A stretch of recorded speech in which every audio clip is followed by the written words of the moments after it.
বিসমিল্লাহির রহমানির রহিম। আজকের বিষয় রাসূল সাল্লাল্লাহু আলাইহি সাল্লাম এর কাছে কখনো পেট ভরা খাবারের মতো খেজুর থাকতো না। আবু হুরায়রা রাদিয়াল্লাহু আনহু থেকে বর্ণিত, তিনি বলেন, একদিন নবী সাল্লাল্লাহু আলাইহি সাল্লাম এমন সময় ঘর থেকে বের হলেন যখন সরাচর তিনি বের হন না, কেউ সাক্ষ্য করতেও আসে না। এমন সময় আবু বকর রাদিয়াল্লাহু আনহু তার কাছে আসলেন। রাসূল সাল্লাল্লাহু আলাইহি সাল্লাম জিজ্ঞেস করলেন, কি জন্য এসেছো হে আবু বকর? বলেন, আল্লাহর রাসূল সাল্লাল্লাহু আলাইহি সাল্লামের সঙ্গে সাক্ষাৎ করতে, তার চেহারা দেখতে, সালাম জানাতে এসেছি। কিছুক্ষণ পর উমর রাদিয়াল্লাহু আনহু আসলেন। জিজ্ঞেস করলেন, কি জন্য এসেছো উমর?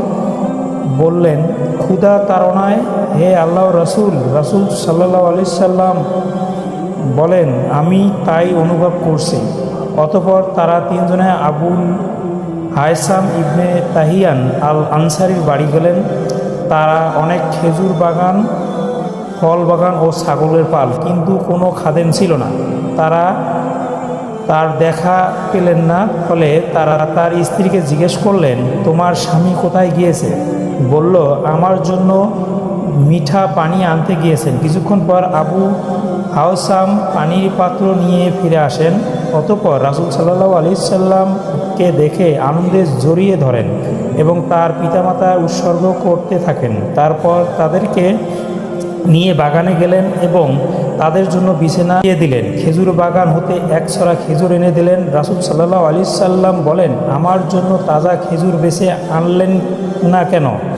আবুল হাসাম বলেন, হে আল্লাহর রাসূল, আমি চাই আপনি তা হতে কাঁচা ও পাকা খেজুর বেছে নিন। অতঃপর তারা সকলে খেজুর খেলেন এবং পানি পান করলেন। রাসূল সাল্লাল্লাহু আলাইহি সাল্লাম বলেন, যার হাতে আমার প্রাণ, তার কসম, যেসব নিয়ামত মধ্যে গণ্য, কিয়ামতের দিন যেগুলো হিসাব নেওয়া হবে তা হলো শীতল ছায়ার, তরতাজা খেজুর ও ঠান্ডা পানি।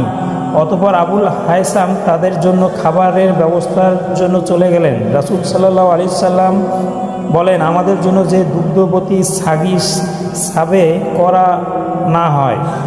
অতঃপর তাদের জন্য একটি বাচ্চা ছাগল জবে করা হলো এবং যথাশীঘ্র খাবার হাজির করা হলো এবং তারা আহার করলেন। রাসূল সাল্লাল্লাহু আলাইহি সাল্লাম তাকে বললেন, তোমার কোনো খাদেম আছে কি?